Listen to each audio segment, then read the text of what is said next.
Whether at the beginning of your financial journey or an established multi-billionaire, managing where your money is going is fundamental.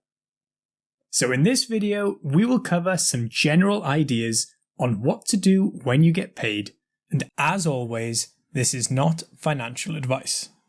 Payday is often a day for drinks, celebration, and shopping, but this often means the week before payday is a time for leftovers and raiding cupboards for remaining scraps of food. But a few simple steps can drastically change your finances, and it is particularly important for people who are nearer the beginning of their journey. Based on an income of $2,000 a month, over 25 years with an average return of 10% annually, saving 10% a month will get you around $250,000, saving 20% will get you $500,000, and saving 50% would get you a cool $1.2 million. It goes without saying, essential stuff is essential. These are the costs that you need to pay every month. Examples could be rent or a mortgage, transport, insurance, food, utilities, and council tax if you live somewhere where that exists. So one of the first things that you should do is make sure to hit the like button and subscribe. After essentials, our next point is to save an emergency fund. This does not need to be a large amount, but usually before looking at investing or putting down money on a nice rental, it would be an idea to build up a safety net first. This typically should be enough to cover 3 months of your expenses. This way, if life throws up something unexpected, there's a cushion to fall back on. Next up is a step that the luckier ones won't have: paying down debt. Now, depending on what the debt is, it may be approached differently. Minimum payments should be made on all debts to avoid incurring any fees, but in cases of high interest debt, like a credit card or personal loan debt, it's generally a good idea to pay this down as quickly as possible.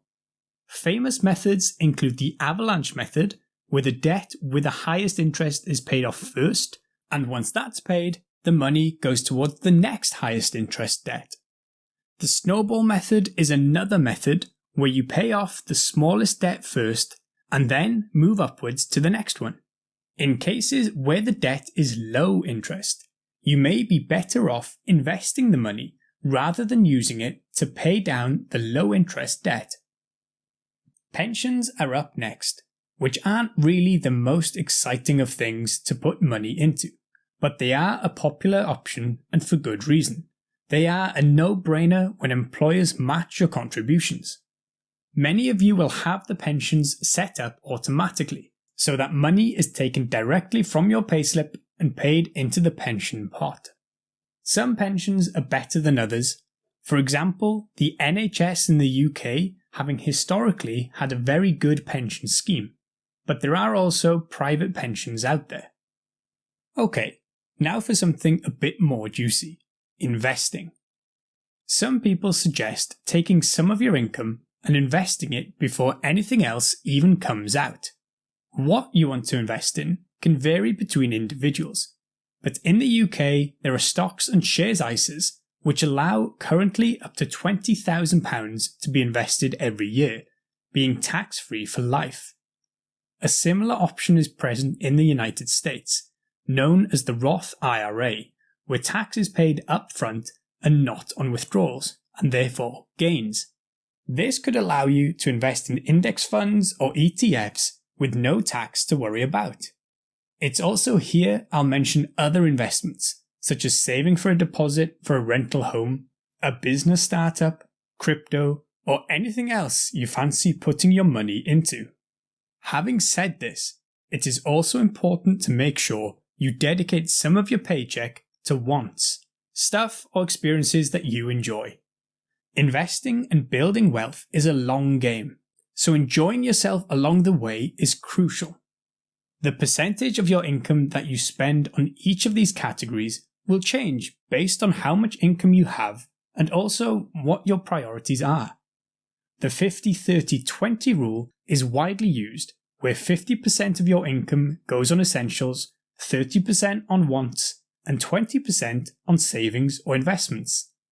Like most things, it's not a one-size-fits-all, which is why some people try to reduce the cost of their essentials by cooking at home rather than eating out, and avoiding purchasing new cars or gadgets. This would free up more cash to pour into investments or even just to have more holidays. Let us know what spending habits you're trying to develop in the comments down below. And as always, thanks for watching.